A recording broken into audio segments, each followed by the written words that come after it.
Então, boa noite a todos, sejam bem-vindas a mais uma aula de metodologia do ensino de voleibol com os seguintes presentes. Alunos, Ariane César Ribeiro, Diego presente, Eric, Henrique, Felipe, João, Laís Paiano, Gustavo Ribeiro, que está aqui, que está com sem nome? Tá certo? Castilho. E Lucas. Então, pessoal, semana que vem é a nossa semana de prova.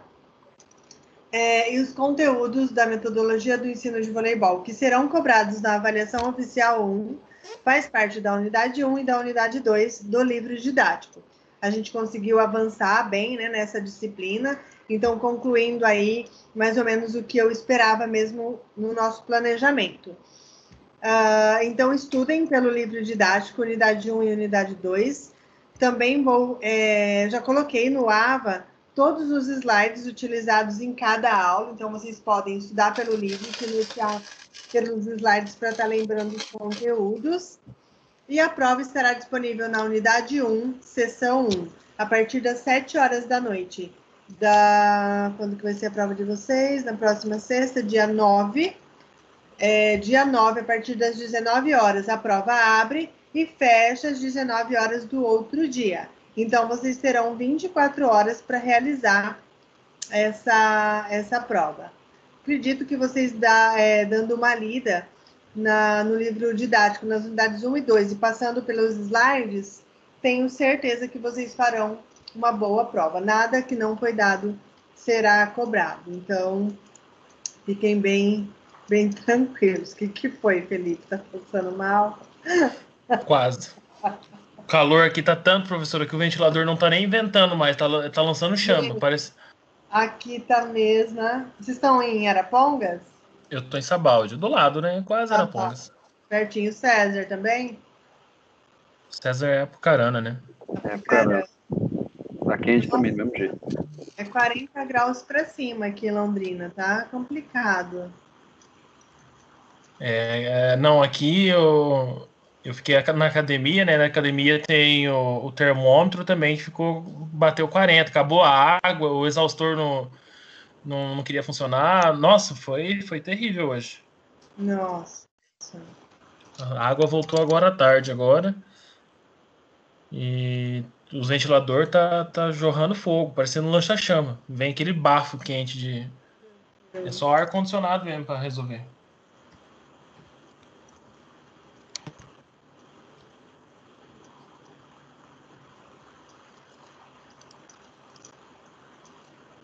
Bom, então, pessoal, na nossa aula anterior, eu finalizei a unidade 2 com o conteúdo do mini voleibol, acho que vocês se lembram bem.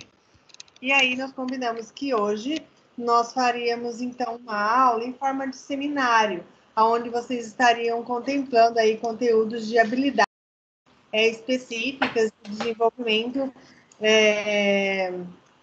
dessas habilidades no contexto do voleibol.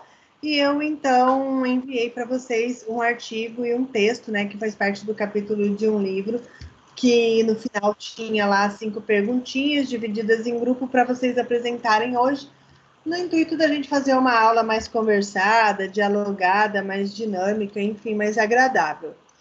Bom, eu vou dar início, então, ao seminário de hoje. Já agradeço de antemão a presença e a participação de todos e daqueles que já me enviaram os slides. Peço, por gentileza, que quem está nesta aula remota, que ainda não me enviou o slide, que o faça pelo nosso grupo, para que eu possa transmitir aqui e vocês apresentarem. Porque como não está sendo mais possível utilizar outras plataformas de aula remota, que não seja o Teams, então não consigo liberar um botão aqui de apresentação para vocês fazerem. Então, vocês me encaminham, eu projeto e o grupo apresenta. Vamos, pessoal, combinar. A Bianca não está conseguindo entrar, o computador dela estragou e ela está tentando entrar pelo celular. Pode ser que ela atrase um pouquinho. Ela está tentando ainda. Tá, joia. Vamos estabelecer aqui, pessoal, um tempo aí aproximadamente de 5 minutos para cada grupo, tá? Sejam bastante assertivos e pontuais para que dê tempo de todos os grupos se apresentarem e eu fazer, então, as considerações finais no final. Então, vamos lá.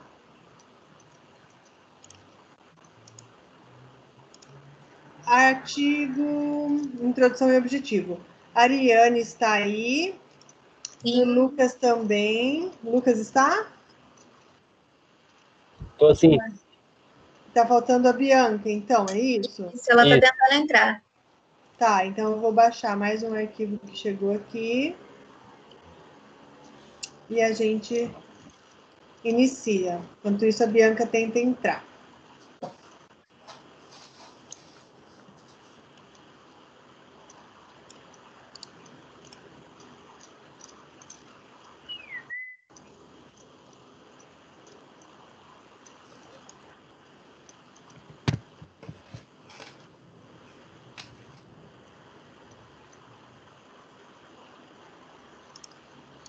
Mais um pouquinho. Ainda tá faltando o arquivo para mim.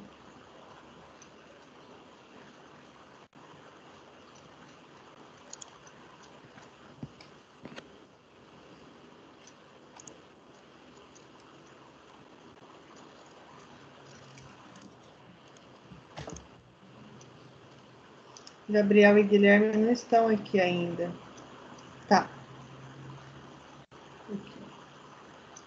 Pessoal, em relação à dinâmica da prova, será igualzinha o bimestre passado.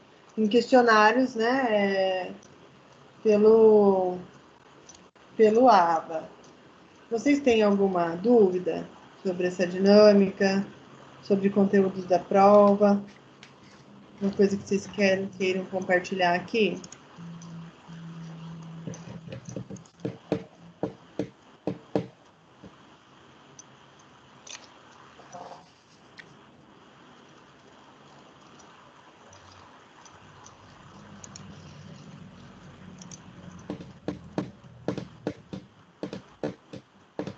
Bom, eu não vou poder esperar mais.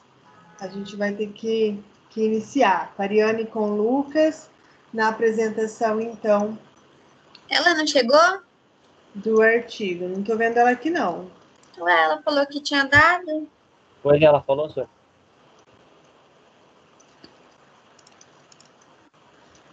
Não estou vendo ela aqui na lista, não. Ué, Professora, não tem como mudar para outro grupo? Oi?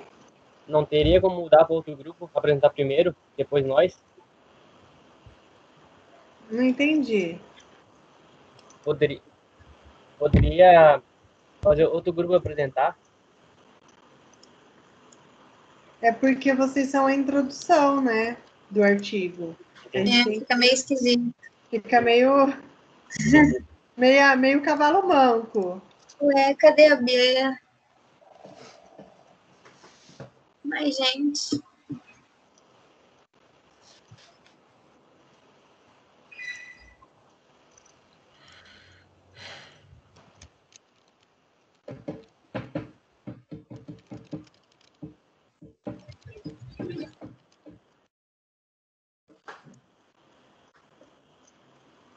Ela falou que tá carregando, mas não aparece nada. Ai, meu Deus.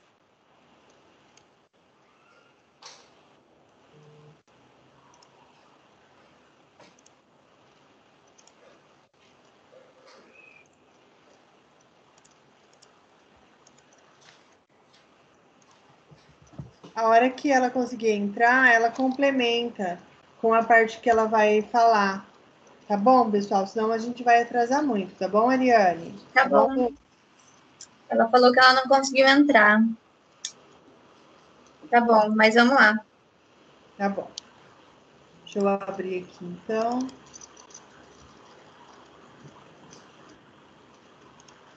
Que slides bonitos. Obrigada. Pessoal, daremos então início ao seminário que vai contemplar o conhecimento do artigo Desenvolvimento das Capacidades Coordenativas no Voleibol. Então, apresenta o grupo 1, Ariane, Bianca e Lucas. Vou colocar os slides aqui na tela e vocês me já dão um ok para ver se eles estão aparecendo ou não. Peço a todos os participantes e alunos dessa sala que liguem as câmeras para que a gente possa fazer esse seminário em um ambiente acadêmico, como sempre foi, agora de aula remota, mas demonstrando aí empatia, presença e participação na apresentação dos colegas. Muito obrigada por me receberem aí na casa de vocês. Sim. Então, a gente ficou com a introdução e o objetivo. Então, é bem brevezinho, né? Uhum. Pode passar. Passa também. Então, aí eu trouxe um pouquinho do que a gente vai falar, que nesse trabalho ele foi realizado uma pequena revisão de literatura, então ele não teve pesquisa de campo, né? Ele é só uma revisão mesmo, apresentando a importância do treinamento das capacidades coordenativas e os seus possíveis métodos de treinamento dentro do período ideal para o seu desenvolvimento. Ou seja, né? A gente vai falar da capacidade coordenativa, a gente vai focar nela, os seus métodos e qual o período, qual a idade ideal para começar o seu desenvolvimento. Pode passar. Estou tentando, né? Aí. Aí, como eu achei que ia ficar muito curtinho, eu decidi começar falando sobre as capacidades físicas, né? Então, as capacidades físicas, elas são todos atributos físicos que é treinável no organismo humano, então tudo aquilo que a gente pode treinar, né? Agilidade, força, tá tudo aí no meio. E elas são divididas em dois grandes grupos, né? Que é a coordenativa e as condicionais. Então, as condicionais, elas se relacionam com aspectos quantitativos, né? Com quantidade de movimento, e elas são dependentes do processo de obtenção e transformação, né? Obter e transformar energia e fadiga. E as coordenativas, elas são o outro ponto, né? Que ela tem a ver com qualidade de movimento, e elas dependem fundamentalmente de processos de controle de movimento e coordenação, que está lá entre relação músculo e eu coloquei aí sistema nervoso e cérebro. Eu sei que tem muito mais além, mas quando a gente lembra de sistema nervoso, a gente vai lá para o cérebro, né? Tem a ver com isso. Pode passar. Então, ou seja, né, em outras palavras, ela demonstra que as capacidades condicionantes são mais diretamente voltadas para a energia necessária a uma ação motora, enquanto as coordenativas são mais relevantes à precisão, né, à utilidade exata delas. Pode passar. Aí eu acho que aí era a Bianca, mas aí eu vou começar a ler por ela, então. Tá. Tá? Nossa, ficou bem clarinho, né? Aqui não tinha ficado tanto, mas tá bom. No presente estudo, nós iremos focar apenas nas capacidades coordenativas, verificando sua importância para o voleibol e em que parte do treinamento aplica-se esse conhecimento. Então, como eu falei, o artigo ele focou somente nas capacidades coordenativas. Então, as capacidades coordenativas, elas são de grande importância na prática de qualquer modalidade esportiva. Então, para esses autores aí, Greco e Benda, nos esportes, elas se agregam à função de harmonização dos processos parciais, que não são perfeitos, nos movimentos que não são perfeitos, que tendo em vista o objetivo da ação, permitem que seja alcançado com menor gasto energético. Então, eu coloquei esse GIF aí, porque enquanto eu estava fazendo trabalho, eu lembrei que quando eu era criança, lá pelos meus 10 anos, eu fiz vôlei por pouco tempo, assim, 6 meses, só para brincar. E eu lembro que no primeiro dia que eu cheguei em casa, depois do treino, eu fiquei moída. Minha mãe teve que me dar Dorflex. Porque, tipo assim, como você ainda não tem, tipo, a harmonização dos seus movimentos, né? Os movimentos são, tipo, meio desengonçados, tudo. Tipo, você gasta muita energia que aquilo se lesiona fácil. Então, a coordenação, né? A capacidade coordenativa, ela tá focada nisso, de você conseguir aperfeiçoar o seu movimento ao ponto de gastar menos energia para fazer tal coisa e conseguir funcionar em outra coisa. Eu não sou adolescente, mas esse GIF me representa na atual né? Ajuda, tudo machuca, tudo dói. Você está... Claro, E aí fala aí, as capacidades coordenativas são determinadas, sobretudo pelo processo de controle dos movimentos. Então, como eu falei, como você ainda não tem muito controle, você pode se lesionar ou gastar muita energia numa coisa que você poderia estar gastando mais para frente, num jogo, não sei. Elas capacitam o atleta para ações motoras em situações previsíveis e imprevisíveis, e para o rápido aprendizado e domínio do movimento no esporte. Então, isso é um ponto positivo, né?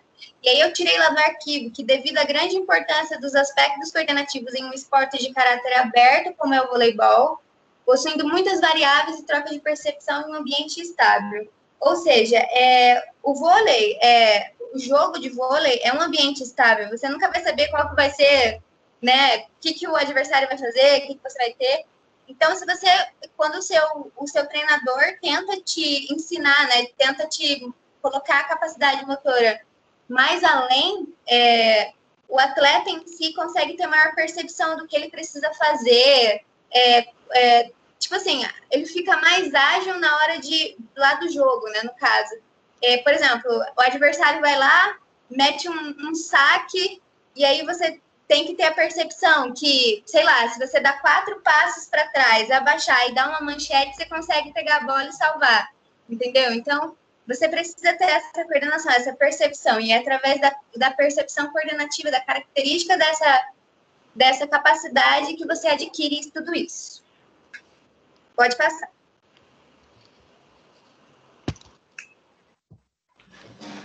Aí, eu coloquei essa imagem aí, que geralmente quando eu dei estágio uma vez para um pessoal do vôlei, daí, tipo, você ensina a manchete, né? Primeira vez que você está ensinando a manchete, aí você faz aquela filinha, né, de um lado, a filinha do outro lado da rede, aí, tipo assim, aí vai a criança, né, dá a manchete e a outra fica assim, né, imóvel. A bola cai do lado, né? Não tem a tomada de decisão do movimento. É incrível. Mas ela aprendeu a fazer. Dada a grande importância dos aspectos coordenativos, será necessário prestar o máximo de atenção possível nas categorias de base, crianças e adolescentes, para seu completo desenvolvimento. Então, são pouquíssimos autores que, em seu método de iniciação ao voleibol, dedicam a essas capacidades. Preocupam-se apenas com o ensino sistematizado da técnica como garantia de desempenho futuro, negligenciando os aspectos táticos. Aí, embaixo, eu coloquei, né, o que é tática, né, que é estratégia de jogo, e técnica, que é habilidade, né, como você fazer levantamento, saque, essas coisas. Então, é claro, né, que é muito mais fácil você ensinar para uma criança, né, lá na categoria de base, ela fazer um saque do que você ensinar uma estratégia de jogo, né? E o que é ruim, porque se você ensina ela a fazer um saque, tu leva ela para jogar, aí quando chega lá, ela, tipo assim, eu tô aqui fazendo o que der, né? O que se tem que ganhar ou se não tem, não sei. Então, é meio que isso, você conseguir mostrar, entrar dentro lá da cuca dela e mexer com estratégia, com percepção, com visão e tudo. Pode passar. Eu acho que agora é você, Lucas. Sim. Calma. Tá.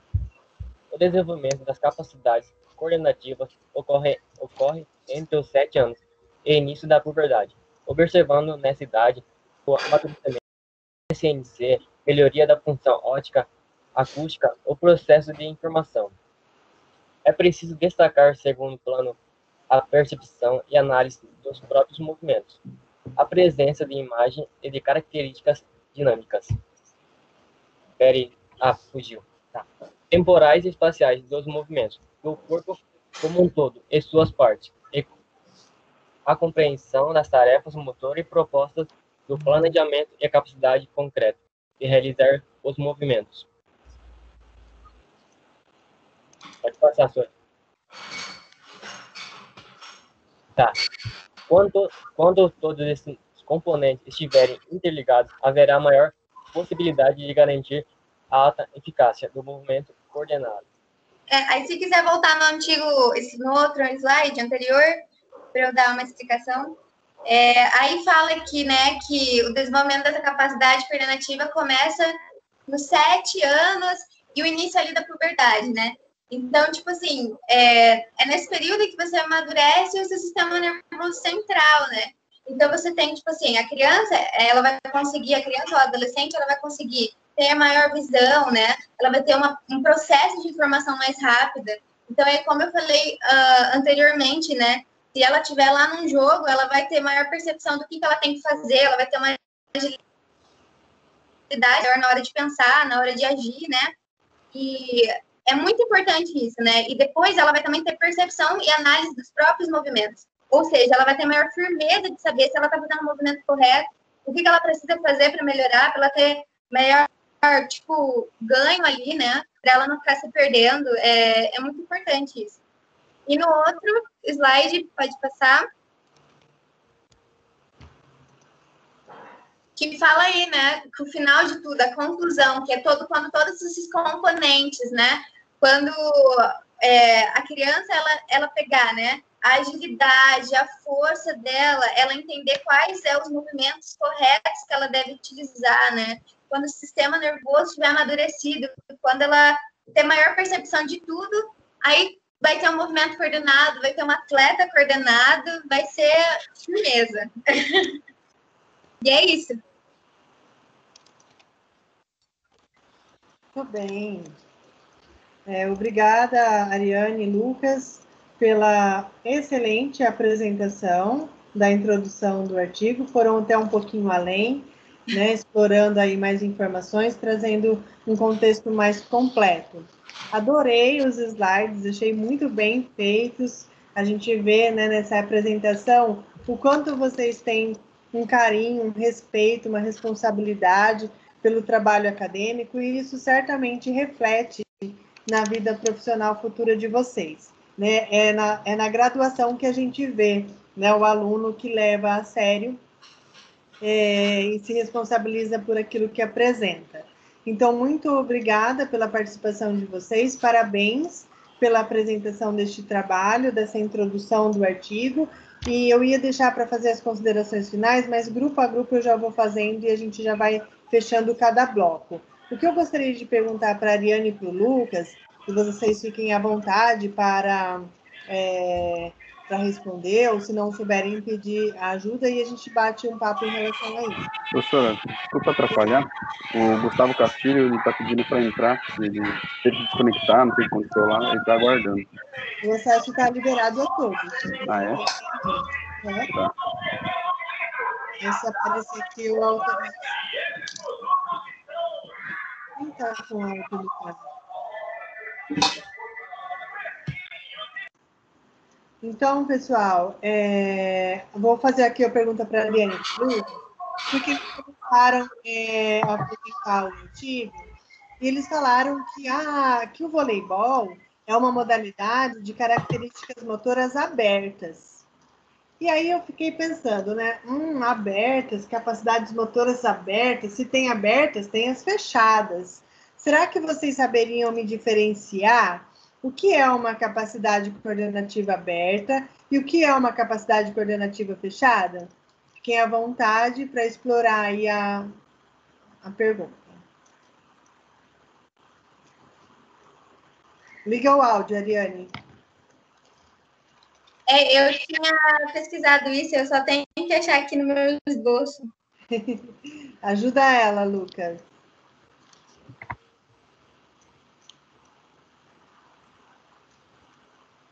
Ai, meu Deus. Nem sempre a pergunta vai estar com a resposta ali no material que eu disponibilizei para vocês. Isso é para enriquecer, tá, pessoal? A nossa dinâmica aqui, não é para ferrar ninguém, não. Se não souberem, a gente vai contextualizar e aí se marca mais um aprendizado, sempre. Esse é o nosso objetivo. Nossa, eu tinha marcado aqui. Espera aí, Pro. Enquanto a Ariane está procurando, Lucas saberia responder? Não, prof. Eu estou procurando também. Tá. Aqui, ó, a prática do voleibol, por ser concedida de habilidades motoras abertas, é dependente em muitas das capacidades coordenativas de adaptação, capacidade de equilíbrio, orientação, ritmo e reação motora. São elas que irão proporcionar a ótima qualidade do movimento e muitas vezes sua eficácia, é isso? Então, sim, está relacionado com essas informações, mas o artigo ele não detalha, né, o que é uma capacidade, uma habilidade aberta. Então, a gente tem, pessoal, a classificação dessas habilidades em diferentes características. Elas podem ser discretas, elas podem ser seriadas, elas podem ser contínuas, abertas e fechadas. Quando a gente tem uma habilidade aberta, significa que a modalidade ela está acontecendo em um ambiente imprevisível, tá? A gente nunca sabe, é um ambiente que está em constante mudança. Então, nesse sentido do vôlei, que é uma habilidade aberta, o que acontece? Ele sempre tem que estar fazendo constantes alterações e ajustes ali no ambiente no próprio ambiente do jogo, durante, né, a partida, para atender às exigências que a modalidade, então, está solicitando. Então, por exemplo, pode ser que a hora que eu for dar a manchete, um outro venha e tromba em mim, porque ele quer salvar a bola. Pode ser que quando eu for bloquear, essa bola passe por cima e o outro atrás precisa salvar. Então, são ambientes, está condicionado ao ambiente. É um ambiente dinâmico, é um ambiente imprevisível. Essa bola ela pode tocar o chão a qualquer momento. E agora, se a gente for comparar, por exemplo, com uma habilidade fechada, são modalidades em que o ambiente é mais estável e eu consigo prever o que vai acontecer ali de acordo com as características da modalidade. Por quê? Permite que o atleta, que o aluno, que a criança, ela planeje os seus movimentos com antecedência. E isso determina quando que a ação deve começar durante o jogo. Então, por exemplo, habilidades abertas, o basquete, o vôlei, o futebol, habilidades fechadas, o boliche, o tiro ao alvo, o golfe. Por quê que aqui essas habilidades são fechadas? Porque a hora que eu for, por exemplo, rolar a minha bola, deslizar a minha bola, por exemplo, num campo de bocha, essa bola ela não será interrompida. O campo de bocha não vai sofrer alteração. Conseguem compreender? Sim. Agora, a hora que eu faço um saque por cima, esse rodízio está acontecendo, as pessoas estão se movimentando, tem uma rede ali, que a bola, né, que pode, inclusive, inviabilizar aquele fundamento. Então, são essas as diferenças de habilidades fechadas e habilidades abertas, e por isso que o vôlei é uma modalidade que caracteriza-se pela modalidade aberta. Certo? Sim. Certo. Muito bem, Lucas e Eliane, obrigada pela participação e belíssima apresentação da introdução do artigo. Vamos dar continuidade agora, então, com o César Ribeiro, Diego presente, Eric e Felipe, com a apresentação, então, da revisão de literatura que foi apresentada neste artigo. Estão aí? Sim. Sim, professor. Então, liguem as câmeras para vocês fazerem a apresentação do trabalho. Já vou projetar aqui para vocês um pouquinho só.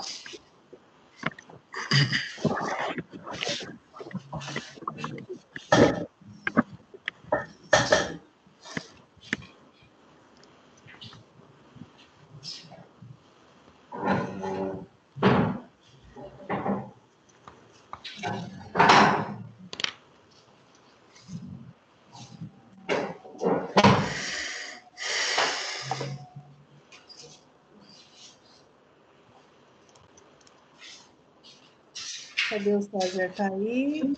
Diego presente está ali. Eric, estou vendo também. Está aqui.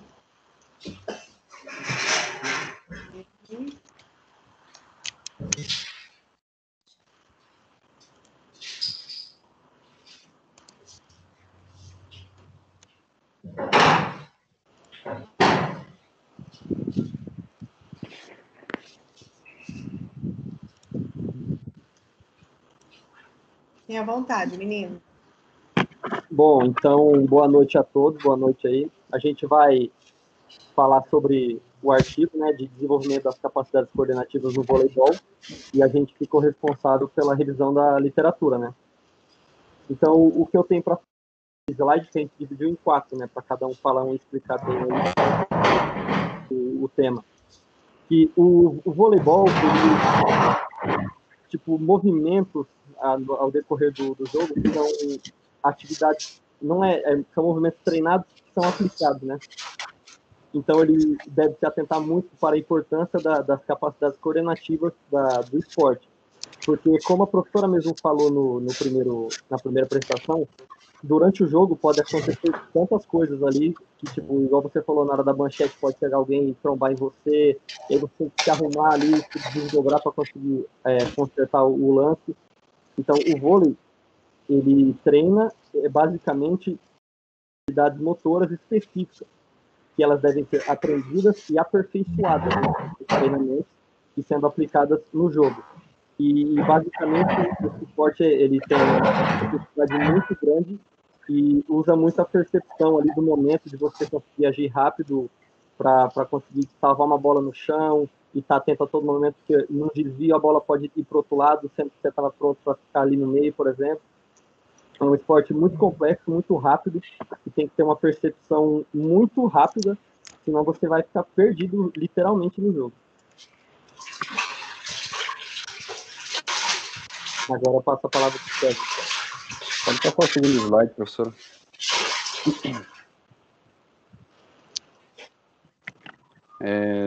Basicamente, aí, como foi falado, né, o voleibol ele é feito de habilidades motoras específicas, né? E por ser um esporte que não retém bola, ele exige um pouco mais de quem o pratica, né? Exige habilidades como se antecipar, ser ágil, né, e ter mais uma capacidade de reação mais rápida, ter percepção ambiental e do espaço, né, e além de saber acompanhar o tempo de bola, né? Se não souber, não consegue jogar. Isso que eu falei são requisitos praticamente sim que essenciais para que seja feita uma prática da modalidade assim quase que perfeita, né? Se a pessoa não tiver essas capacidades, ela não vai conseguir acompanhar o jogo, vai tomar bolada, vai, né, perder o ponto e tudo mais. No entanto, não basta só ter essas habilidades, né, e saber a técnica, por exemplo, fazer uma manchete, não basta só isso. Tem que ter também um bom trabalho de treinamento da tática junto, né, no voleibol. Se não tiver a tática junto, trabalhando na técnica, não adianta nada. Então, e isso só pode ser alcançado através de treinos e mais treinos. E passo a palavra agora para o Eric. No voleibol, para a realização de uma ação coordenada, muito dos praticantes. A precisão para efetuar uma jogada deve ser muito bom, complexa, para que se tenha um bom desenvolvimento da jogada. Terceiro slide, professor. Qual slide que acho que eu passei? Terceiro, professor. Esse aqui mesmo? É o terceiro. É o próximo. Isso. Tá. Isso. Vou começar de novo, então. Obrigada. No voleibol, para a realização de uma ação coordenada, exige muito dos praticantes. O tempo, a precisão para realizar uma jogada deve ser bem complexa, por isso que tenham um bom desenvolvimento da jogada. Criança entre 9 e 13 anos já mostra um bom desempenho, pois já apresenta mais facilidades em movimentos difíceis, como saque por cima, levantamento, manchete, para facilitar na execução dos movimentos difíceis, assim a facilitando na aprendizagem. Pode passar os slides, professor. Eu passo para o Felipe agora. Passo sim.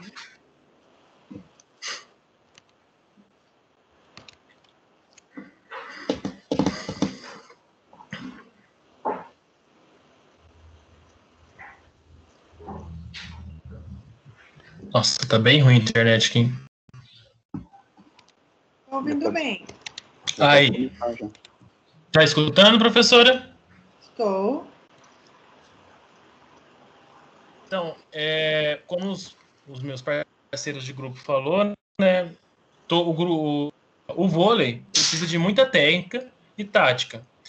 E geralmente quando se começa a jogar, se joga, o Eric acabou de falar, né, que é de 9 a 13 anos, e todo o texto aí tá especificando isso. Então, assim, como ele é um jogo mais complexo, depende de algumas variáveis, um modo mais simples de ensinar é tendo umas brincadeiras, alguns jogos, né, que possa desenvolver a coordenação e ter uma formação esportiva aí. Então, assim, nessa faixa etária, acredito que seja a melhor forma de ensinar não só o posicionamento ou um movimento, né? Como parte de jogos e diminuindo também a altura da rede, fazendo um mini vôlei ali e interagindo entre eles. Nessa forma, o aprendizagem das crianças e das pessoas, né, pode aprimorar e também é uma consequência de resultados melhores, né? A gente está dizendo em crianças e adolescentes, mas acredito que até mesmo com pessoas que nunca teve contato com o jogo, seria a melhor modalidade de aprendizagem, de posicionamento, de tática e qualquer outra coisa que o esporte requer, seria com um jogo e uma brincadeira, né? Para eles ter uma posição básica, a movimentação, o ataque, a manchete, o saque, são as capacidades físicas, né? Então, para o corpo começar a assimilar o que deve ser feito e como deve ser feito, a melhor forma é o jogo, né? Um treinamento ali reduzido e mais sucinto, para depois ter uma variação, né? Uma complexidade. É isso aí, professora. Muito bem. Parabéns a César, Diego, Eric, Felipe pela apresentação do trabalho. Só vou chamar um pouquinho a atenção aqui em relação aos slides, pessoal, que vocês colocaram, né? Todas as informações ali importantes, mas procurar a partir daqui para frente, a colocar mais em formas de tópicos, porque senão o slide ele fica muito pesado, com muita informação, né? E quem está vendo, quem está recebendo essa informação, ela não sabe se presta atenção em quem está falando ou se faz a leitura, né, do slide, porque é um texto muito grande. Mas eu entendo que vocês fizeram isso para que vocês pudessem ter na tela aquilo que vocês iam falar, tá? É assim que começa. Então, fiquem atentos para os próximos, vocês apresentarem mais em formas de tópicos. Mas Sim. Eu gostei, todos eles com foto, bem ilustrados, e gostei da fala do Eric, né, que começou aí a fazer a apresentação. Achei que o Eric fala bem, o Diego fazendo a leitura ali dos slides também conseguiu complementar um pouquinho, assim como o César e o Felipe. Então, parabéns por isso, pela apresentação da revisão de literatura do artigo. E o que me chamou a atenção na apresentação de vocês é que todos vocês utilizaram, né, a palavra tática e a palavra técnica. O que adianta, né? A gente encher uma criança em fase pré-adolescente de técnicas e de aperfeiçoamento se a questão tática está sendo deixada de lado, ou vice-versa, né? Eu coloco só jogo e não me preocupo com a técnica do movimento, com a boa execução, inclusive as boas execuções e uma técnica correta, ela vai auxiliar, né, no desenvolvimento dessas capacidades e também vai prevenir lesão, né? Se eu tenho um movimento correto, se eu tenho uma rotação de quadril moderada, se eu tenho a força trabalhada, se eu tenho todas essas questões que envolvem a aptidão, né, para a modalidade bem treinadas, eu tenho, então, tudo a favor em relação ao meu time. Mas eu gostaria de perguntar para vocês, e aí qualquer um de vocês pode responder, se o mini voleibol, se vocês concordam ou não, se tem alguma crítica em relação ao mini voleibol, enquanto uma estratégia para trabalhar a tática e a técnica. Se vocês concordam que o mini voleibol é uma boa tática, ou se vocês ainda utilizariam novas intervenções para enriquecer ainda mais essa estratégia ou se ela por si já está bom? Olha, professora, eu... Tá ligado meu áudio? Tá ligado o áudio. Ah, então tá. Eu acredito, professora, que o mini vôlei é um complemento, né? Quando você tem uma idade, eu tiro por base minha de que quando eu era menor, eu não tive a oportunidade de fazer o jogo de vôlei, né? O esporte vôlei, mas a minha mãe me colocou numa escolinha de futebol que não valeu de nada, porque até hoje eu não gosto desse futebol. Mas Você faz quando a eu estava nessa escolinha, porque quando você era criança, você queria, não teve. Na faculdade, você queria, é remoto o negócio. Pô, judiação dessa criança. assim, eu acho que eu seria um exímio atleta, mas a vida não quis deixar, Né? tá? Deixa aqui minha consideração, Contribuindo. minha objeção. Mas assim, professor, eu acredito que o mini vôlei agrega, como eu posso, um valor para a criança, entendeu? Porque assim, eu estava voltando na questão da escola, na escolinha de esporte, né, seria do vôlei.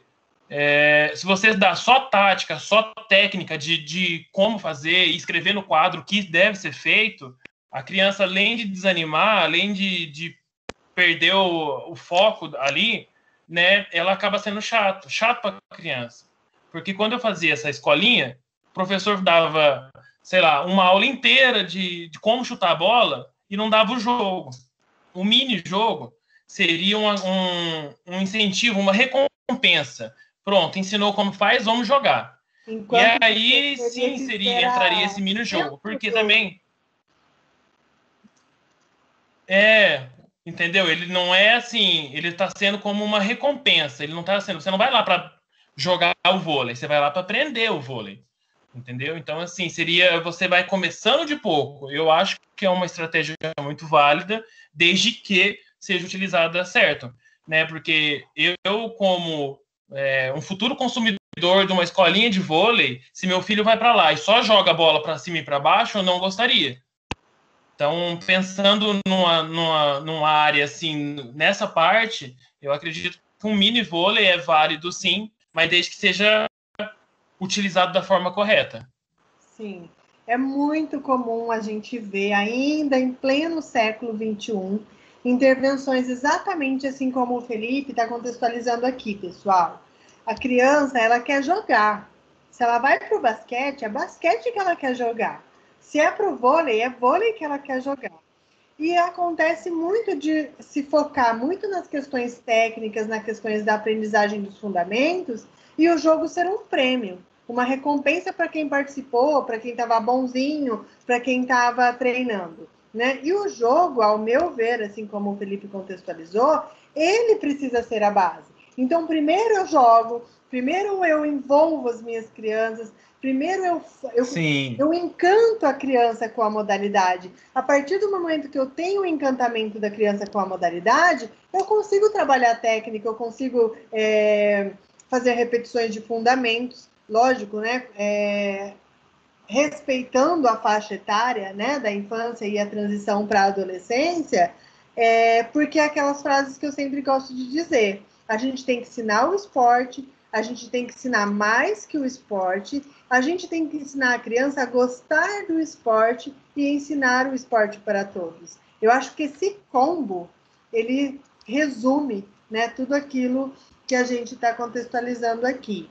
O Eric, o Diego e o César concordam com o que o Felipe trouxe aqui para nós? Eu concordo, professor. Acho que é bem essa linhagem mesmo que ele falou. Com certeza, é mais ou menos por aí. Joia, pessoal. Então, obrigada pela participação de vocês e parabéns pela apresentação da revisão de literatura do artigo. Seguimos, então, agora com a discussão, também um ponto importante, com o Gabriel Bacon e o Guilherme. Estão aí?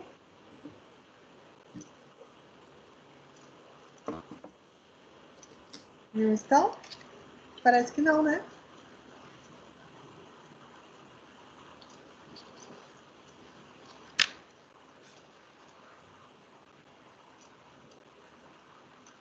Professora, então eu vou ter que ir, tá? Ok, fica à vontade, Felipe. Obrigado, professora. Tchau, tchau, pessoal.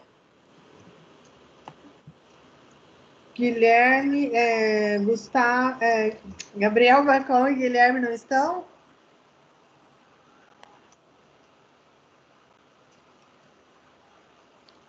Não estou vendo.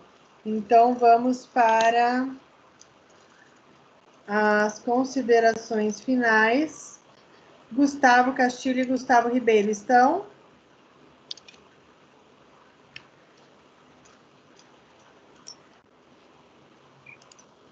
Senhora professora.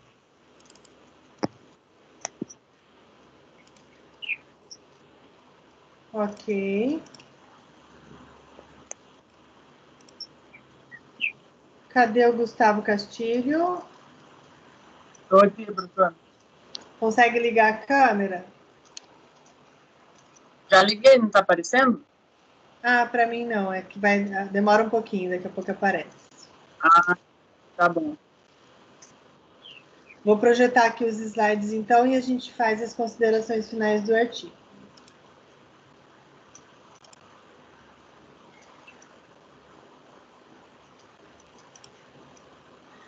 Fiquem à vontade, meninos. Tá, professora, obrigado. Bom, boa noite a todos aí.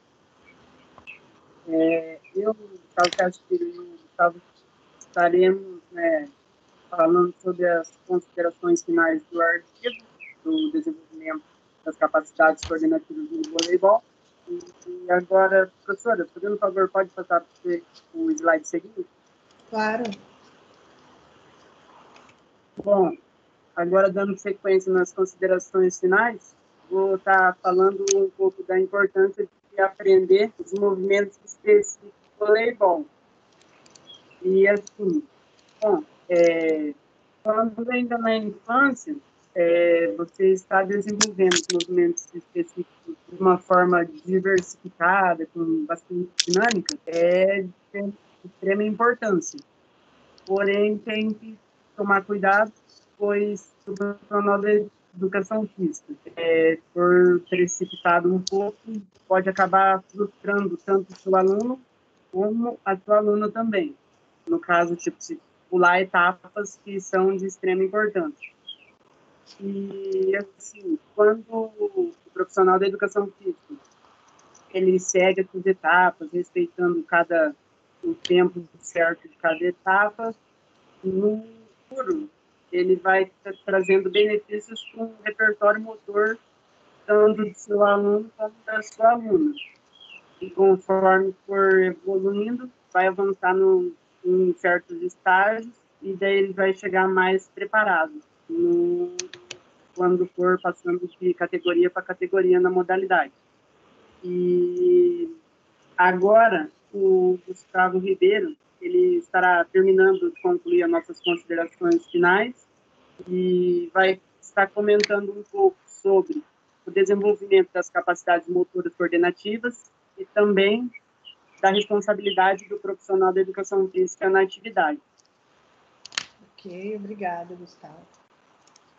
Então, professora, me ouvindo bem? Sim. Então, eu vou falar sobre o desenvolvimento das capacidades motoras coordenativas associadas ao vôlei e à prática durante a infância. Então, as capacidades motoras coordenativas são a orientação, o equilíbrio, ritmo, reação, agilidade e a memória motora. Então, quando é praticado o vôlei na infância, não só o vôlei, mas como qualquer esporte que a criança entra em contato com a iniciação, então ela acaba tendo, através do exercício que o professor guia ela, uma melhor orientação, um equilíbrio, então ela vai conseguir se equilibrar melhor, vai ter uma melhor reação, a agilidade também, consequentemente, vai acabar aumentando, e ela vai, por causa dessa prática, por estar fazendo essa prática durante a infância, por estar sendo iniciada numa atividade física, ela vai estar adquirindo uma memória motora, que vai ser muito útil mais para frente. Então, durante a vida toda dela, durante a vida adulta, ela vai acabar tendo essa memória motora. Então, ela vai conseguir desempenhar algumas tarefas, Então, tem muita gente que hoje em dia chega numa academia não consegue fazer um agachamento. Por quê? Porque nunca praticou atividade física nenhuma, não tem memória motora nenhuma. Isso aí. Então, pode passar de slide, professora, por favor. A responsabilidade do profissional de educação física na prática da atividade. Ele deve conduzir o aluno a uma maior proximidade da modalidade, utilizando as variações de jogos e exercícios que trarão uma vivência do esporte, aumentando o seu repertório motor, atentando-se ao nível de desenvolvimento em questão. Então, o papel do professor, como está escrito aí no slide, é guiar o aluno a ele ter uma maior vivência no esporte. Então, levando, como foi falado já do mini voleibol, algumas atividades para aprender a técnica de certas funções, por exemplo, uma atividade que ele vai aprender a fazer o saque, uma atividade que eles vão aprender a fazer o bloqueio. Então, sempre variando bem essas atividades para não tornar monótono e não tornar chato para o aluno. E como foi falado também, sobre respeitar o limite do aluno, né? Então, sempre se atentar ao nível de desenvolvimento que eles estão. Então, o professor tem que estar sempre de olho. Não passar algo que está muito à frente do que o aluno consegue fazer. Por exemplo, tem uma turma de alunos de 12 anos. Aí ele vai lá e faz um treino como se fosse para profissionais.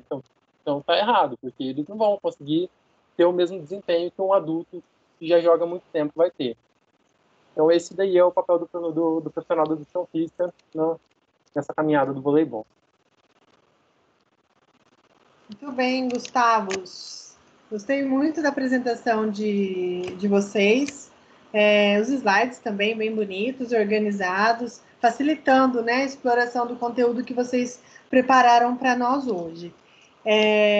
Achei muito importante que vocês dois, né, abordaram a questão e a responsabilidade do não pular etapas.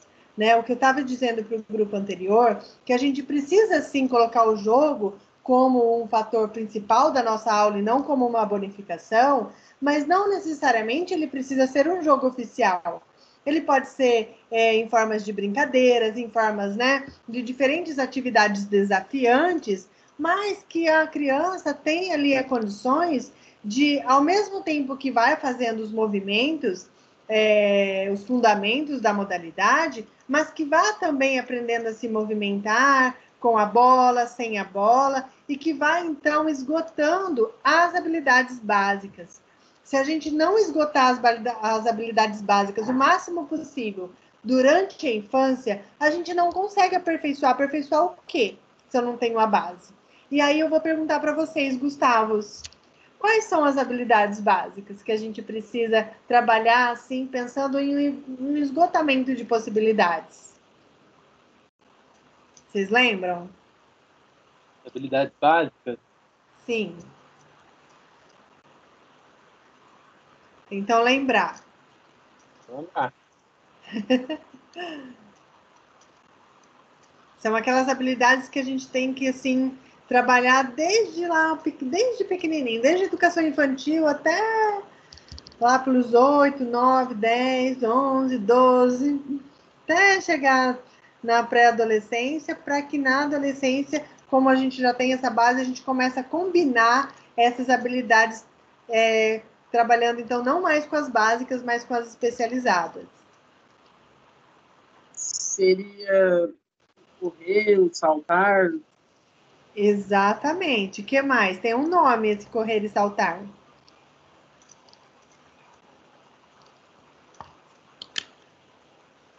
Então, lembrar, foi contextualizado em uma das nossas aulas. Acho que segunda ou terceira aula, se não me engano.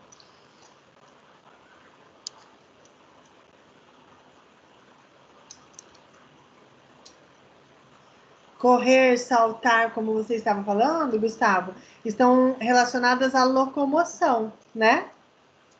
Então, seria estabilização. Que tem? Hã? A estabilização, a locomoção e a utilização. E a manipulação, exatamente. São 3.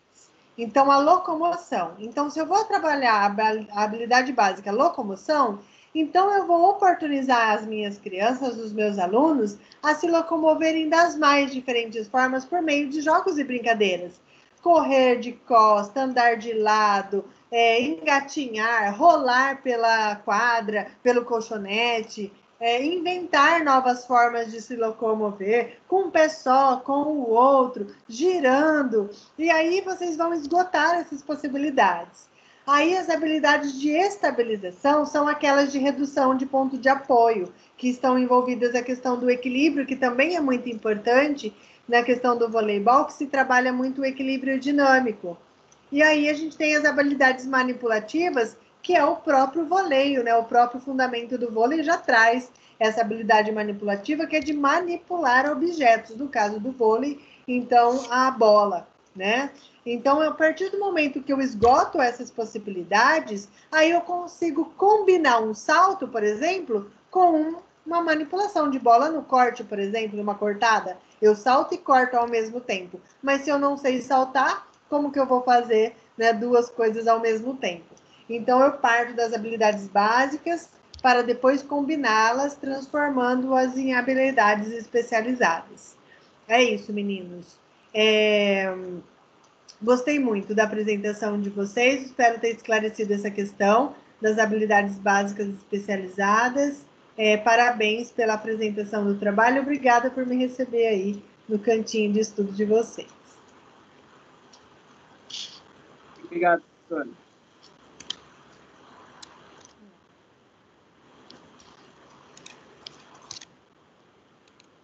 Quem vai apresentar agora? Agora são as perguntas, né? Então, a pergunta 1 será respondida pela Isadora, pelo João e pela Cauelle. Estão aí?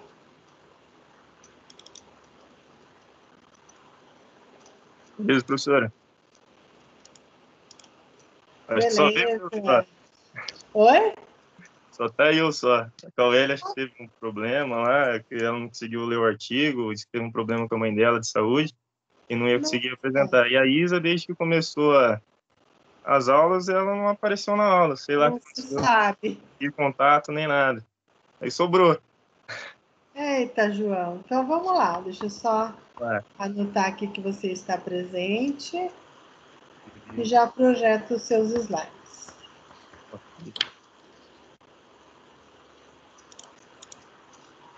Tudo bem, João?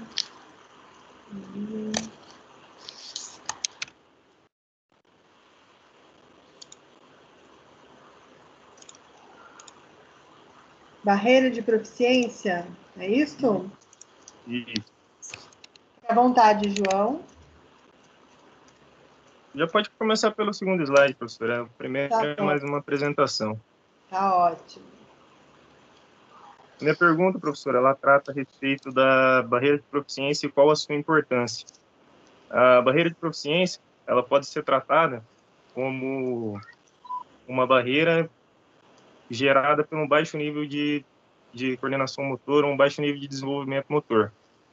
Esse baixo nível de desenvolvimento motor, ele pode gerar muita dificuldade na execução de habilidades motoras fundamentais e também se refere na dificuldade na realização de habilidades motoras especializadas. Pode passar para o próximo slide, fazendo favor. Normalmente, a barreira da proficiência, ela está posicionada entre a fase de transição dos movimentos fundamentais para a fase dos movimentos especializados.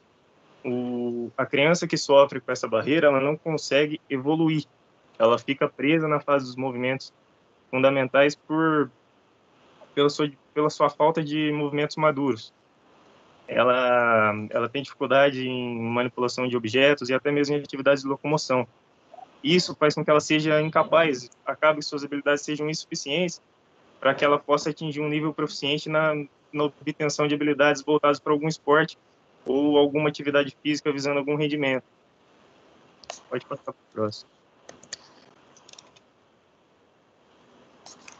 Isso acaba muitas vezes na criança gerando um quadro de exclusão ou até mesmo que ela fique acuada por medo de errar, por medo de sofrer algum tipo de bullying. Isso acontece muitas vezes, acho que aconteceu com todo mundo aqui, muitas vezes na escola. Sempre tem aquele amigo que é o último a ser escolhido, ou aquele que muitas vezes não, pode jogar pro time de lá, deixa que a gente joga com um a menos. E muitas vezes para a criança isso para ela gera um bloqueio. Ela pode perder o interesse pelo esporte. Muitas vezes ela tem a vontade, mas por essa alimentação, por ela ter sido mal estimulada, ou por muitas vezes ela não ter tido a vivência, muitas vezes criança que mora em apartamento, ou criança que é muito sozinha, não tem com quem brincar, aquela criança que brinca sozinha, só chuta a bola na parede, a bola volta, bate na orelha dela, ela não sabe o que faz. E isso acaba fazendo com que ela perca o interesse pelo esporte, acha que o esporte ou a atividade física não é para ela, levando ela talvez para o que a gente vê muito hoje, criança que não sai do videogame, não sai do computador. E pode passar para o próximo slide.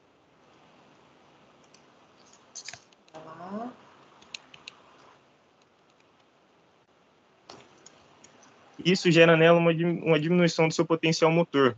Ela deixa de explorar algumas coisas que, por mais que talvez ela esteja no estágio um pouco atrasado, mas por esse bloqueio, por ela não conseguir evoluir, ela perde interesse e simplesmente deixa de lado. Isso gera para ela um empobrecimento do seu repertório motor. Esse empobrecimento também pode gerar um bloqueio para novas habilidades. E ela, eu não vivo isso, não tenho por que eu aprender isso. E isso também pode gerar nela uma dificuldade no relacionamento.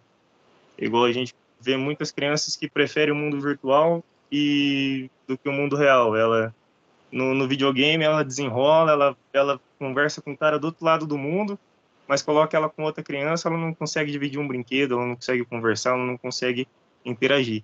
E provavelmente essa pessoa vai ser um adulto, um jovem com muita dificuldade de relacionamento, podendo, muitas vezes que a gente vê jovens aí que nem chegou à maioridade e sofre com depressão ou com coisas do tipo, com problemas de aceitação devido a um problema que vem desde lá de trás. Isso causa também inatividade. A pessoa vai do quarto para a sala, da sala para o quarto, do quarto para a cozinha. Ela nunca busca uma atividade, ela sempre prefere ficar ali no dela porque ela tem medo muitas vezes de se expor. Ela acha que ela é incapaz talvez de jogar um futebol de fim de semana, de pedalar, porque acha que é desengonçada, por acha que é uma pessoa descoordenada.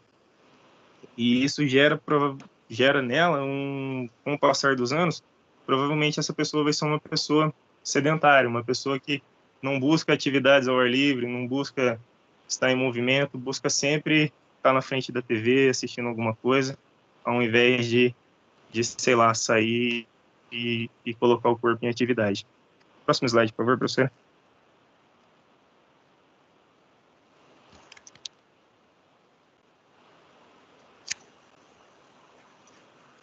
Mudou? Terminei. Próximo. Não, tem um antes. Antes, peraí, pulou aqui esse? Isso. É muito importante para quem trabalha com a criança na fase de transição que ele propõe atividades que possa ser aplicada diversas habilidades, como manipulação de movimentos, que a criança esteja sempre correndo, que ela nunca foque apenas em, por exemplo, chutar uma bola ou arremessar uma bola, que ela possa englobar várias habilidades na mesma atividade para que o repertório sempre esteja aumentando. Propor à criança um ambiente encorajador e não ameaçador, um ambiente onde a criança saiba que se ela errar, não tem problema, que independente dela estar fazendo um movimento, talvez não no mesmo nível do colega, mas independente de qualquer coisa, ela está evoluindo. Críticas construtivas. Você apontar onde a criança pode melhorar, mas sempre deixar para ela visível como ela estava antes, como ela está agora. O processo gradativo de evolução dela dentro das limitações dela. Propor diferenças individuais no grupo de aprendizagem, colocar desde o colega mais avançado, o colega intermediário, até aquele mesmo que não tem o completo domínio das suas habilidades. Propondo dentro do grupo uma mescla e até mesmo que eles possam trocar entre eles as experiências e as habilidades entre eles para que todos possam evoluir de maneira gradativa dentro da sua limitação. E tudo isso vai gerar habilidades que eles vão executar na vida real. Tanto aquele que vai buscar performance, tanto aquele que vai buscar o rendimento, mas também aquele atleta de fim de semana ou aquele que busca simplesmente a saúde e vai ter o repertório motor para fazer sua pedalada ou o esporte de sua preferência simplesmente para qualidade de vida. Eu acho que é isso, professor. Próximo slide. Fechou.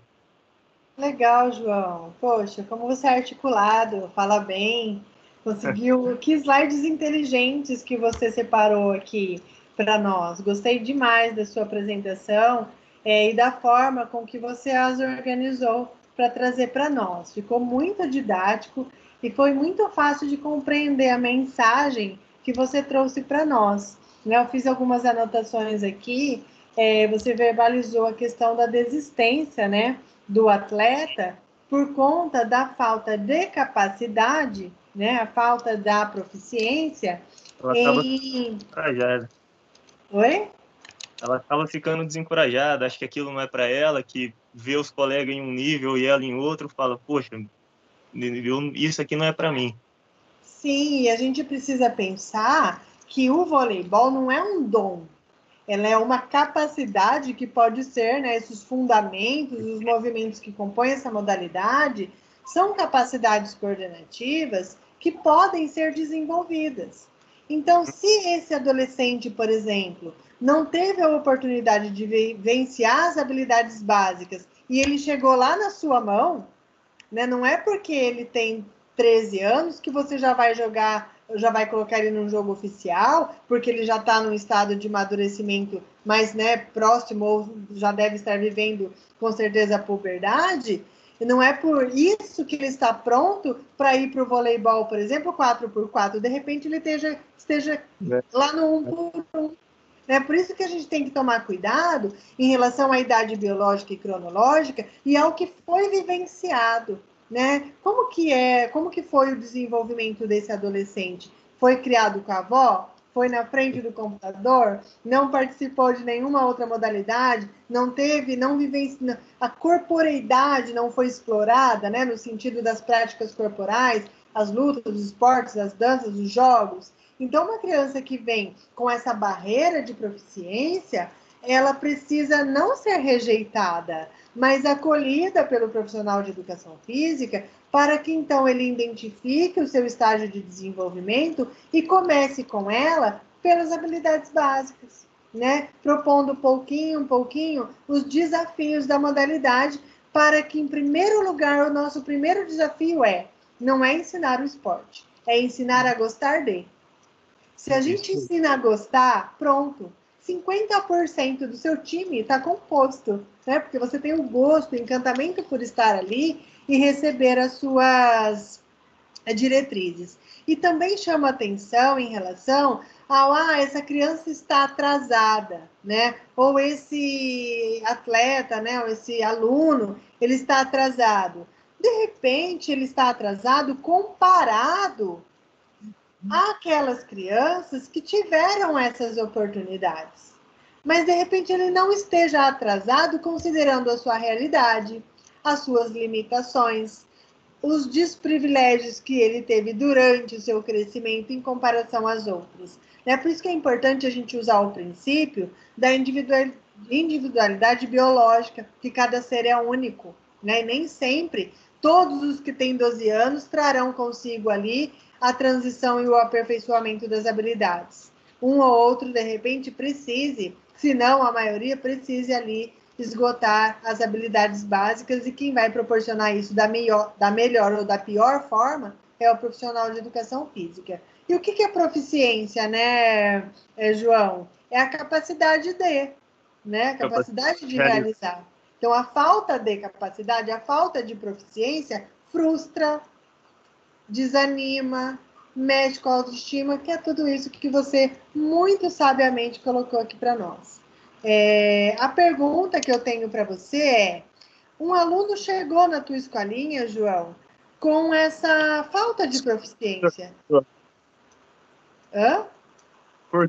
Cortou o que você falou, desculpa. Pode repetir? Suponhamos que um aluno chegou na Hum. sua escolinha de vôlei e você já notou a falta de proficiência em relação à idade. Você acha que em relação à idade ele já deveria estar assim próximo de trabalho, de aperfeiçoar, né? Por exemplo, os movimentos do vôlei, os fundamentos do vôlei. Mas você nota que ele tem essa barreira de proficiência.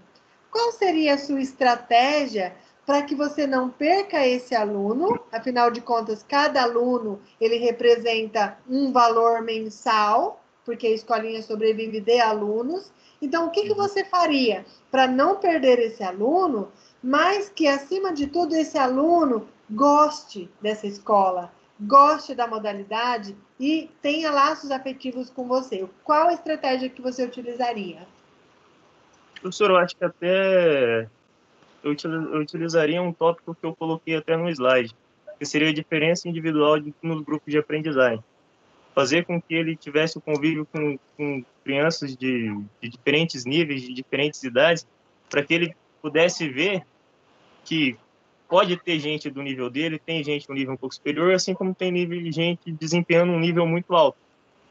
E tentar criar sempre um ambiente encorajador, para que ele não tenha medo de errar, para que ele saiba que aquele erro é importante para que ele possa evoluir. E dentro desse contexto, fazer sempre a mescla de diferentes, para que eles possam trocar experiência entre eles mesmos, para que ele possa evoluir tanto dentro do estímulo como socialmente junto com os companheiros. Muito bem, é isso mesmo. A gente precisa encontrar a potencialidade desse aluno e ressaltar o que ele traz de bom. Porque se ele se reconhece trazendo algo de bom, ele se anima, né, a aprender os demais fundamentos. E a gente está contextualizando aqui na realidade do voleibol, mas isso serve para qualquer modalidade, né? Se a gente for ver. Muito obrigada, João, pela participação e pela coragem, né, de participar, de fazer a apresentação do seu trabalho, sem depender dos demais, garantindo aí a sua participação, o seu aprendizado e a sua pontuação, consequentemente. Vamos para a pergunta 2. Pergunta 2. Nossa, estou com um monte de slide aberto aqui. É a Laís, o Leonan e o Luiz Felipe. A Laís eu sei que tá. E o restante?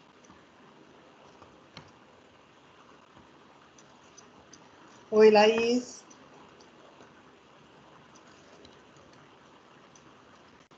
Tá com seu áudio desligado.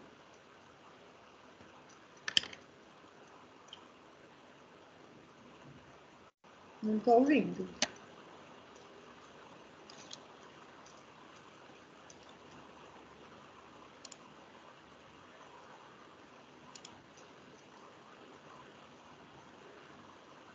Veja se você acha um botãozinho do microfoninho que tá com um risquinho assim, ó. Você tem que clicar nele ou aumentar o volume do que você tá no celular. Tenta com o botão do volume mesmo do celular, ver se ajuda.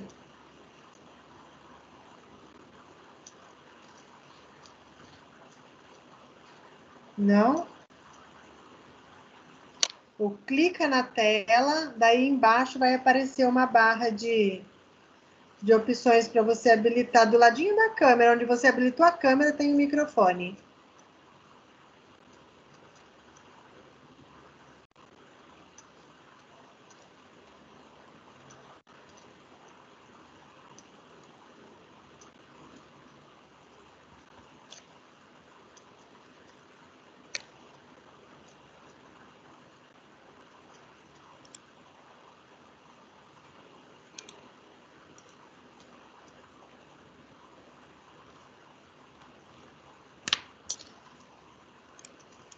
Não? Clica na tela. Deixa eu ver se eu consigo mostrar para você. Vou entrar pelo meu celular.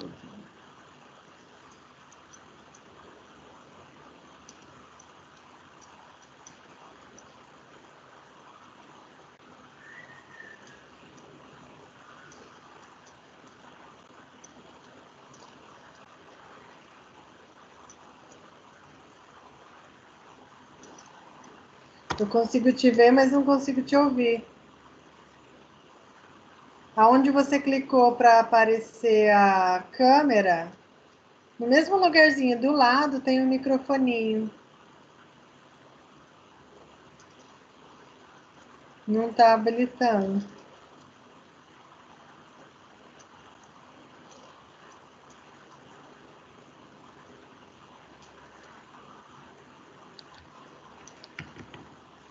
Esperar um pouquinho, ver se a Laís consegue.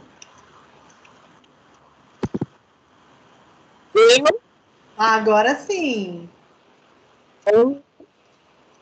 Agora? Agora sim, Laís. Estou te vendo e te ouvindo. Vou projetar o seu slide, tá? Tá bom. Como eu disse, eu tô sozinha, né? Eu entrei em contato, mas não obtive resposta de ninguém. Ok. Tá? Sem problemas. Vamos lá. A minha problema é as habilidades do movimento especializado. Não, para mim não. Deixa eu projetar aqui para o pessoal ver, então. Espera só um pouquinho.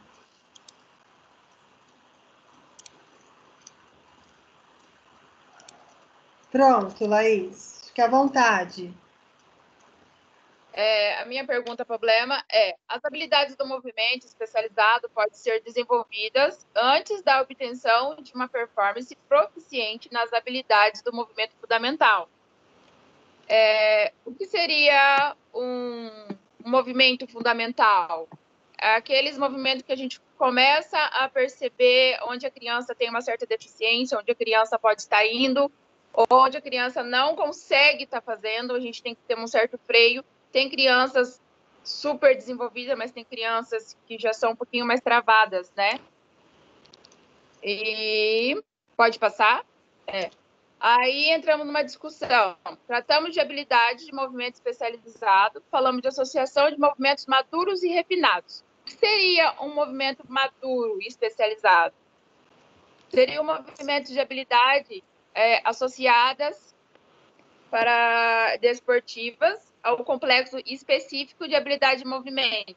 Tipo uma tarefa, você está lá na escolinha, vamos mandar para a tarefa. Você vai jogar uma bola com a tua mãe, você vai chutar uma bola com o teu pai, para você não ficar num desenvolvimento curto, de período curto. São exigências específicas, seria uma atividade em casa, atividade recreativa do dia a dia, principalmente de uma prática desportiva. Eu acabei de falar, pular uma corda, jogar uma bola com o pai e com a mãe, não seja só no termos de meio de semana, mas no final de semana também. E também são movimentos específicos de uma tarefa, exercício, atividade, enquanto os fundamentais são a base para desenvolver os específicos.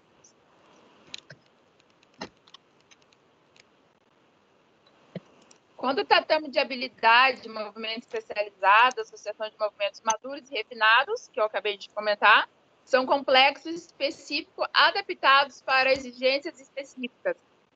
Tem criança que é mais desenvolvida, tem criança que é menos desenvolvida.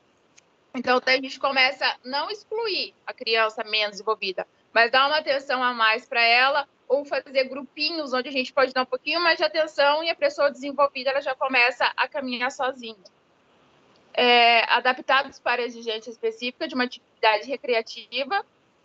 Opa, peraí que o meu voltou.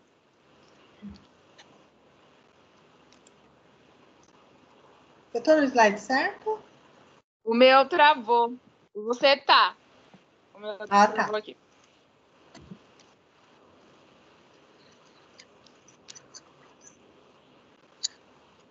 Peraí.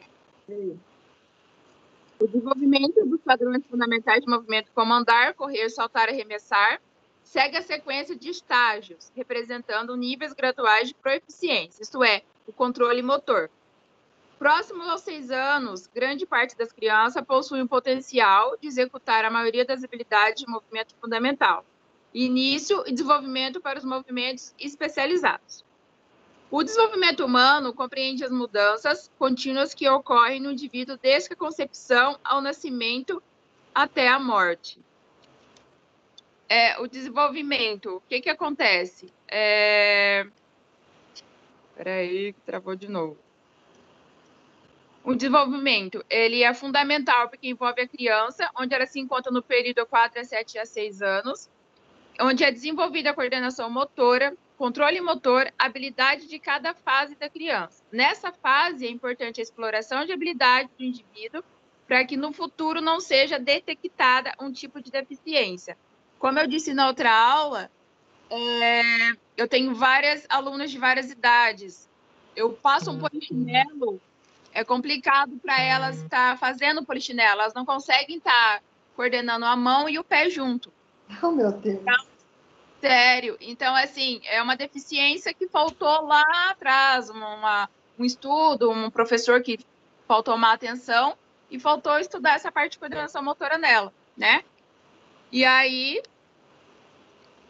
bom, acho que você já passou, né, professora? Tinha mais uma lá para trás. Perdão, eu volto. Peraí. Aqui, né?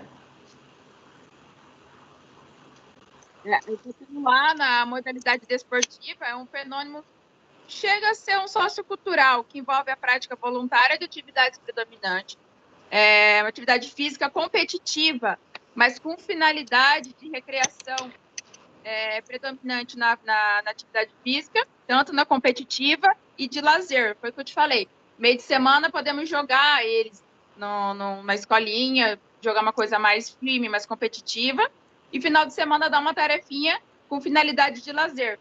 Isso a gente vai estar contribuindo para a formação e desenvolvimento. Aí pode passar para o outro. E aí a resposta ao problema seria: movimentos específicos são dependentes de níveis de proeficiência de movimento. O que seria uma proeficiência? Seria, assim, um desenvolvimento mais puxado para a criança, um desenvolvimento mais maduro, onde seria refinado e associado para habilidades, movimento mais complexo e mais específico. Não é possível que um movimento especializado seja desenvolvido antes da performance no movimento fundamental. A progressão ocorre ao longo dos estágios de transição. O ensino das habilidades de especialidade deve respeitar a sequência de desenvolvimento das crianças. Foi o que eu acabei de dizer. Cada criança tem um tempo de desenvolvimento. Nem é toda criança que tem 6 anos, ela vai desenvolver como a de 5, como a de 7, né? Então, aí seria... Tem os professores que eu vejo que deixam a criança de lado. Não consegue fazer e fica para outra. Não. Monta um exercício com menos capacidade de agilidade. Começa devagar com ela, começa a pegar menos com ela, para que ela chegue a um ponto do outro que está mais desenvolvido. Pode passar para o outro.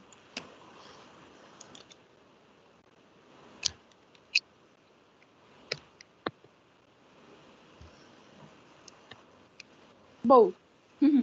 Acabou? Acabou.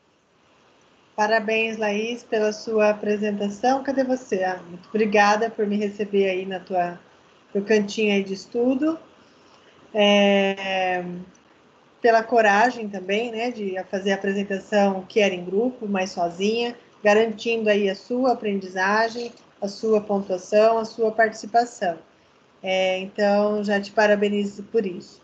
Laís, muito importante, né, essa questão que essa pergunta, né, que você levantou e que você contextualizou tão bem aqui conosco, em relação a essas fases de desenvolvimento e o quanto elas estão relacionadas com a falta de tato, às vezes, do próprio profissional, do técnico, do treinador, né? É aquela política do que quem erra sai, e sai para ficar olhando quem sabe jogar, né? E a gente precisa parar com essa política do que quem erra sai, porque quem erra sai, quem erra que precisa praticar, né? É esse que precisa melhorar, é esse que precisa aprender, e para isso ele precisa de oportunidade. E isso é muito bonito teoricamente, mas na prática ele não é tão simples assim, né? Na prática, você deixar de dar atenção para o mais habilidoso, para acolher quem precisa desenvolver ainda as habilidades básicas, mesmo que lá na adolescência, já próximo, né, da juventude, não é tão simples assim.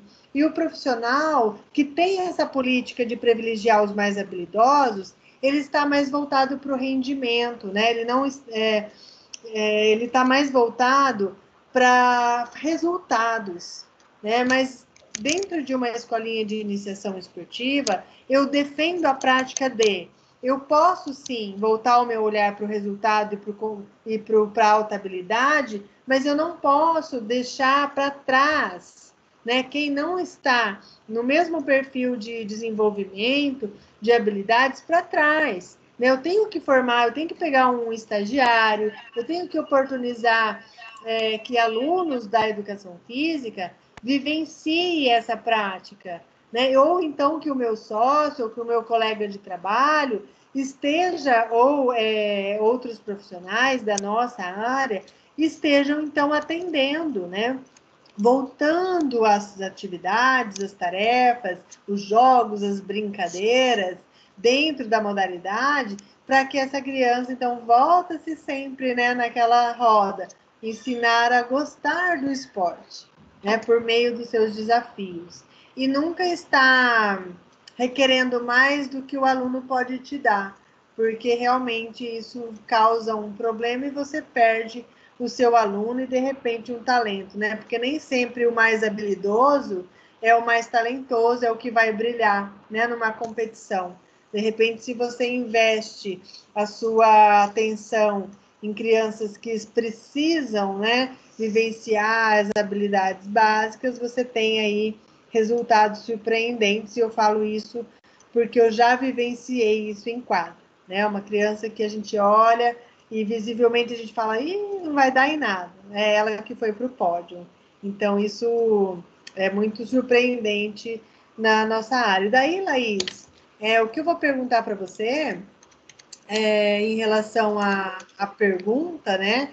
As habilidades do movimento especializado, elas podem ser desenvolvidas antes de uma performance proficiente nas habilidades do movimento fundamental? A gente acredita, dentro de tudo que nós estamos contextualizando aqui, que a gente precisa respeitar etapas.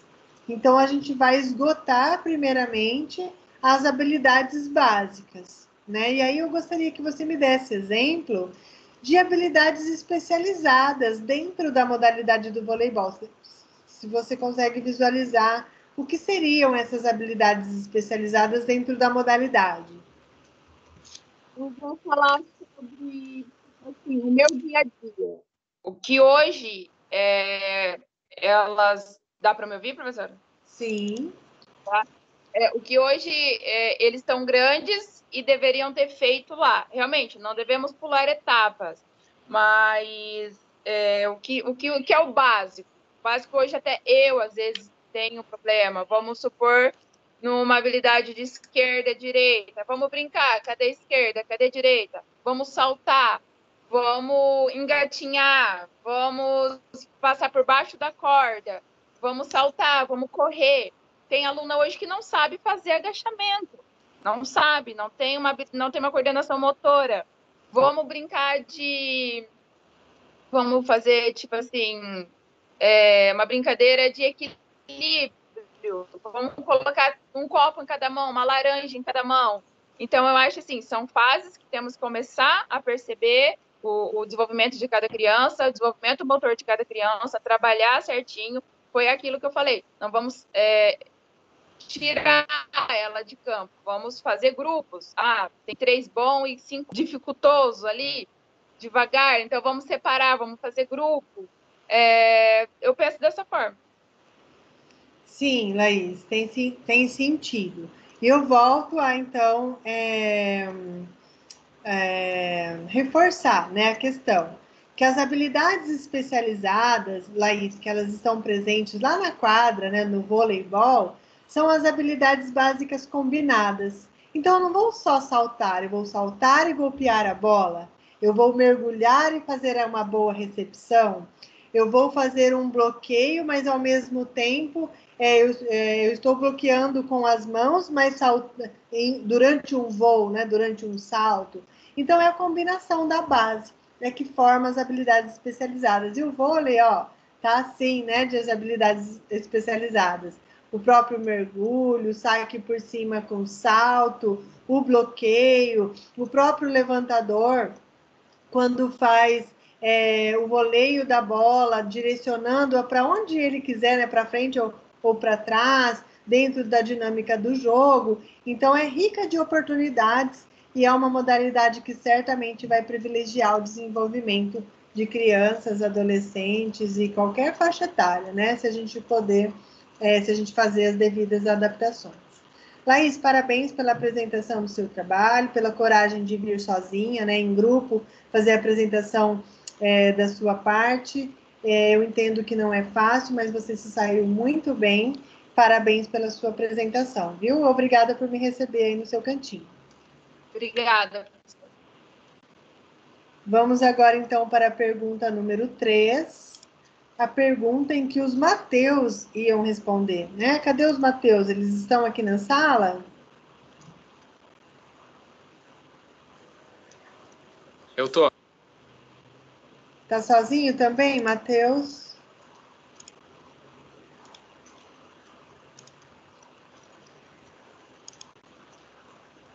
Cadê os outros Mateus? Não vieram. Ativa seu áudio, que eu não estou te ouvindo.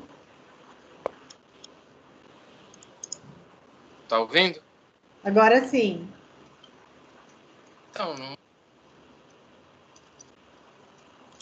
Não se sabe?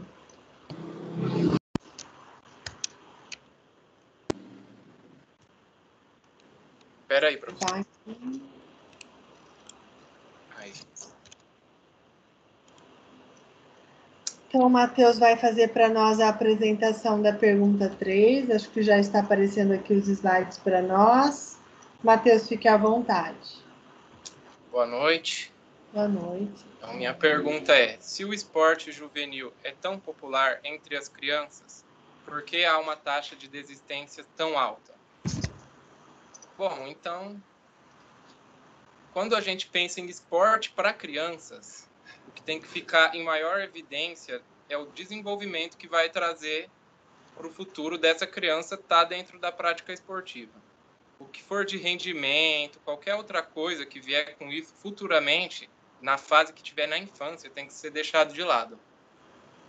Então, assim, o que leva muitas vezes a criança a perder o gosto pela prática do esporte é, às vezes, um excesso de cobrança desnecessário, ou, às vezes, porque, às vezes, até o profissional acaba não tendo a percepção disso, acaba tornando o treino repetitivo, e a gente sabe que, para a criança, qualquer coisa ali, a gente sabe, quem tem convivência com criança, você está ali 5 minutos em alguma coisa com uma criança, ela já começa a perder o interesse, querer. Então, assim, é importante você tentar tornar um treino dinâmico para a criança, às vezes trazendo alguma atividade lúdica, porque daí com isso você consegue fazer a criança tomar gosto realmente pela modalidade que ela está praticando ali, né? E aí vai acabar se tornando um momento prazeroso para ela estar dentro desse ambiente que ela está praticando o esporte, né? Então, também é muito importante a família apoiar a criança, porque às vezes a gente encontra crianças que têm dificuldade para executar. Para quem trabalha com a criança e para quem é o responsável por ela, é importante dar o apoio. E a gente sabe como é importante, assim, ainda mais hoje em dia, do jeito que o mundo está cheio de tecnologia, é muito cômodo a gente deixar as crianças, assim, tendo o entretenimento delas com as coisas eletrônico, videogame, e acaba deixando o esporte de lado, né? Então, assim, o que eu penso que é importante para diminuir o número de crianças e jovens que acabam deixando a prática esportiva é realmente você trabalhar com eles o que é mais importante nessa fase de infância e de juventude, que é você criar bom hábito na pessoa, que é você trabalhar no desenvolvimento motor, que isso vai trazer para o futuro, até para a fase adulta, o resto da vida. E aí eu elaborei uma resposta, mais ou menos, do que seria o início precoce ao esporte, aliado a um alto nível de cobrança, tende a ser muito prejudicial para crianças. Isso porque as crianças não estão preparadas para sofrer este alto nível de cobrança. Isso muitas vezes aliado Não, só um minuto. Essa cobrança muitas vezes acaba sendo um fator determinante no número de desistentes na prática esportiva. Por isso, é de extrema importância que a criança tenha total apoio de todos que estiverem ao seu redor, para que assim o momento de realizar a prática esportiva seja prazeroso.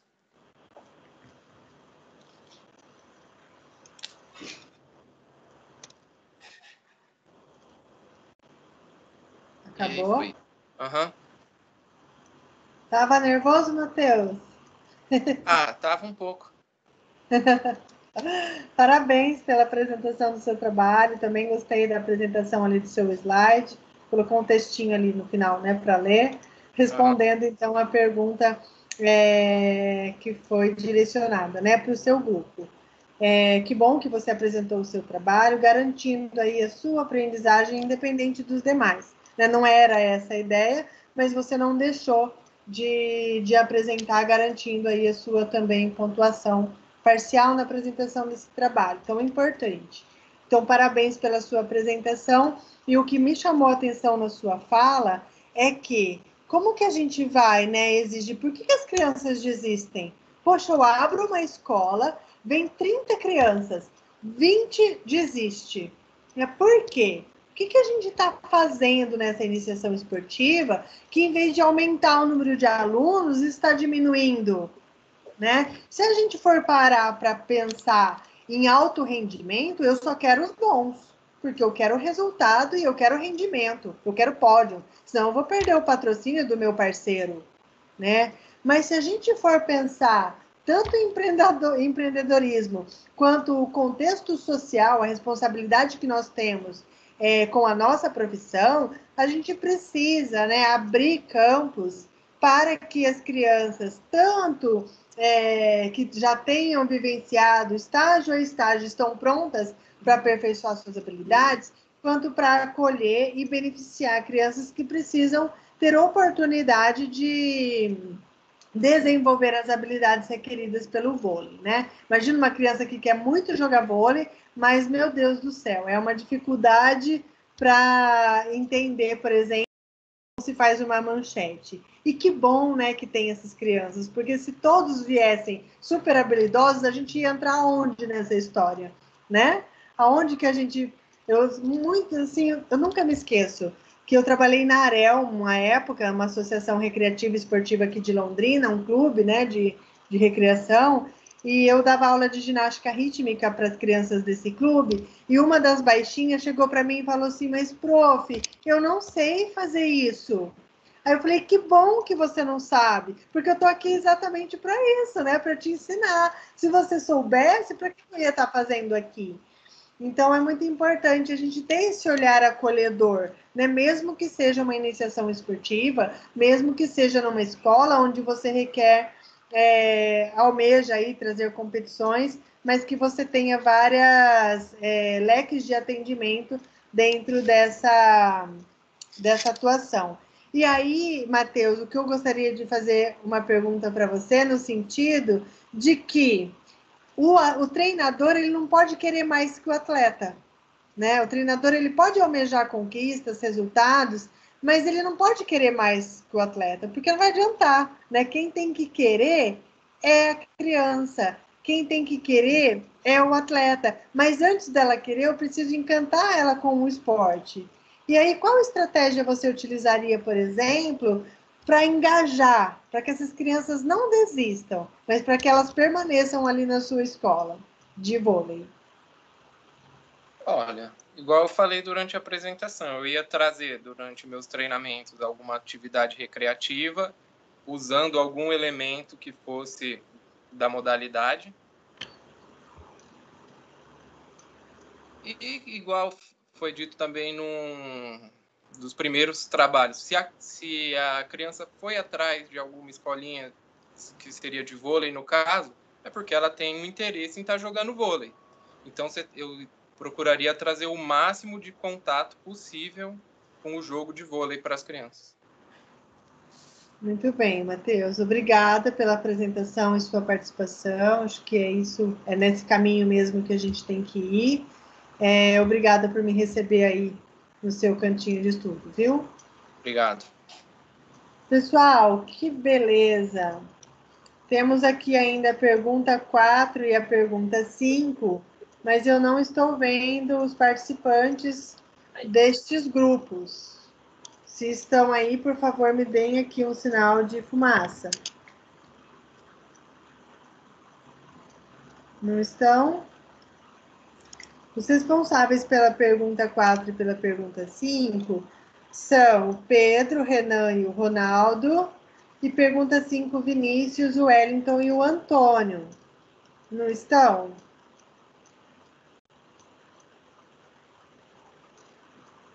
Não estão. Então, pessoal, eu encerro, né, o nosso seminário com a pergunta 3 respondida aqui pelo Matheus. Gostaria de parabenizar todos vocês que fizeram aí uma brilhante apresentação, que trouxe elementos que a gente pode, então, refletir sobre eles. E tenho certeza que essa aula foi de um grande aprendizado em vários sentidos, não só de vôlei, né? Mas sobre a apresentação, sobre como organizar ali os conhecimentos para serem transmitidos numa aula remota. Então, isso também é importante. Gostaria, então, de lembrá-los, né, de que esse seminário, ele também é assunto da avaliação oficial 1. Então, eu vou organizar os slides que vocês me encaminharam, tanto do artigo quanto do texto, vou encaminhar para vocês lá no ambiente virtual de aprendizagem também no nosso grupo. Então, vejam, porque dentro foram apresentadas 3 perguntas, né, por esta turma. Uma dessas 3 perguntas vai cair na prova oficial 1. Então, eu vou disponibilizar o material para vocês estudarem também por meio dos slides que vocês mesmos confeccionaram. Tudo bem? E aí a gente se encontra, né, na próxima sexta-feira no Teams. Fico à disposição se houver alguma dúvida em relação ao acesso aí para realizar a prova, mas não para tirar dúvidas em relação a conteúdos. Então, eu abro aqui mais 5 minutinhos para quem quiser dúvida, poder trazer aqui para nós, utilizando aqui, pessoal, o horário da aula, porque eu não tenho dado conta de responder mensagens privadas, né? A solicitação está sendo muito grande, eu estou com muitas turmas e disciplinas diferentes, o que não me permite, assim, dar um atendimento individualizado como eu gostaria para cada um. Então, eu abro aqui os próximos 5 minutinhos para estar esclarecendo essas dúvidas. Se não, já estão liberados, sextou, né, com força, e a gente se encontra, então, na próxima semana. Beleza, pessoal? Beleza, boa noite, professor. Boa noite. Boa noite, professor. Obrigado, professor. Boa noite. Obrigada, boa noite, parabéns a todos. Boa noite, Pro. Boa Obrigado, noite. professor. Boa noite. Boa noite, boa noite.